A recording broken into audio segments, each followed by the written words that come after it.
Bonjour à tous, de retour en cuisine avec Chouquette. Je vous amène aujourd'hui en cuisine avec une idée de canapé que vous pourrez servir sur vos tables de Noël par exemple. Oui, j'ai fait mes ongles.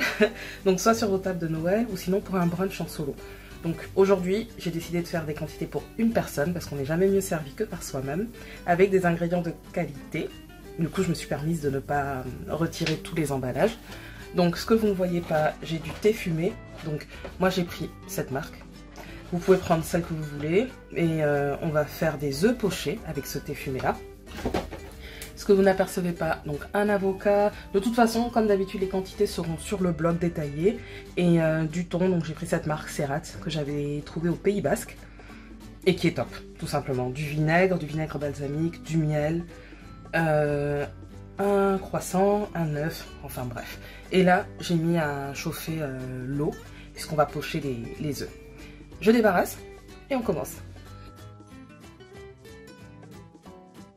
À cette étape, donc là on voit que l'eau est en train de commencer à chauffer, le thé infuse petit à petit.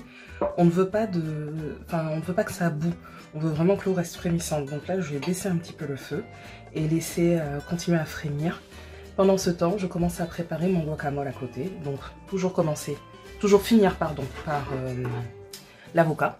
Du coup, je vais couper les tomates et l'avocat très finement avant de mixer ça avec le thon.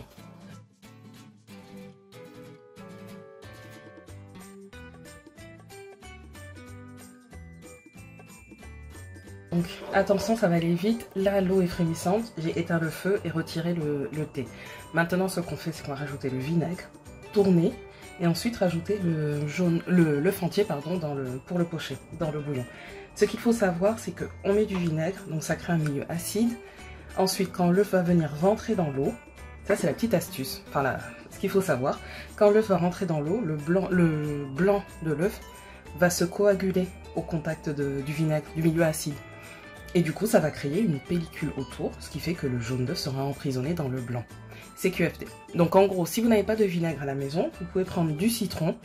Ça marchera aussi bien. Je l'ai essayé une seule fois.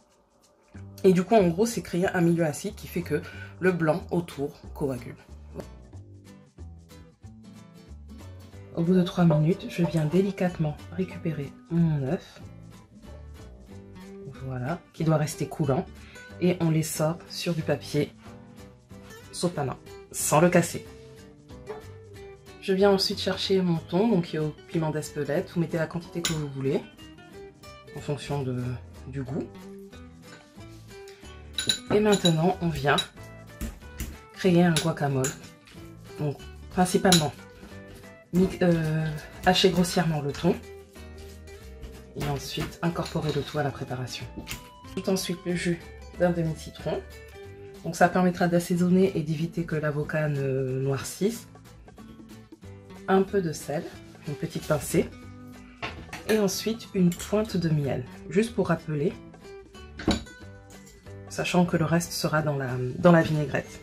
Ensuite pour la vinaigrette, je prends le miel que je mets dans le vinaigre balsamique.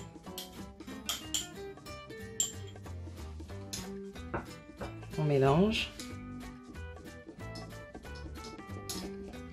Et ensuite, on va venir ajouter tout doucement l'huile d'olive.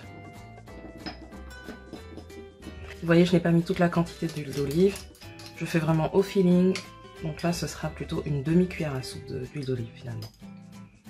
Et voilà. On assaisonne bien notre salade. Donc c'est roquette et mâche. Pendant ce temps, le croissant, il a fini de toaster. Je vais pouvoir procéder au dressage.